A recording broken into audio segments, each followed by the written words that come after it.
গোটেই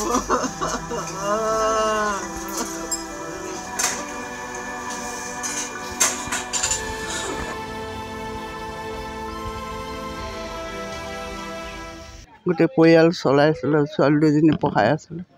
এতিয়া ছোৱালীজনী পঢ়া আধৰুৱা হৈ গ'ল, আকৌ ছোৱালীজনী যদি ডাঙৰজনীক কিবা এটা দিব পাৰে আপোনাৰ চৰকাৰে। আৰু য'ত ঘটনা হৈছে সেই তাতো মানে কিবা এটা ব্যৱস্থা কৰিব লাগে। সদায় আমাৰ ল'ৰা ছোৱালী যাব আহিব, কোনোবা যাব মাৰিব, ক'ৰবাক কিবা কৰিব, সেইটোতো নহ'বনে? কিমান হৈ আছে, চৰকাৰে কেলৈ হেৰি নকৰে? এতিয়া ইমানটো বেছি নকওঁ মই, খালি মোক নাতিনী, ডাঙৰ নাতিনীজনী। শেষবাৰ তেওঁ কি কৰিছিল? ফোনত কথা পাতিছিল পত্নীৰ লগত? আপোনাৰ আহি আছোঁ বুলি ক'লে।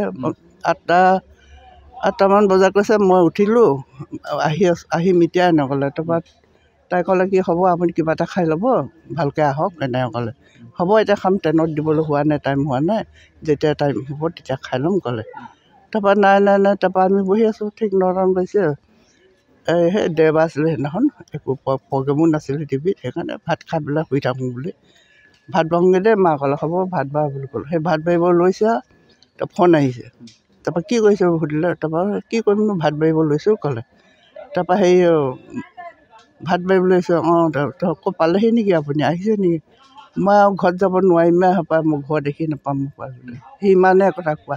কি হ'ল, কি কথা সুধিলে, মোক বোলে এনেকুৱা একদম হেৰিতে পৰি গ'লোঁ, এতিয়া মোৰ মই এতিয়া ঘৰ দেখি নাপামগৈ, মোৰ একদম দালালে পালে, উপায় নাই।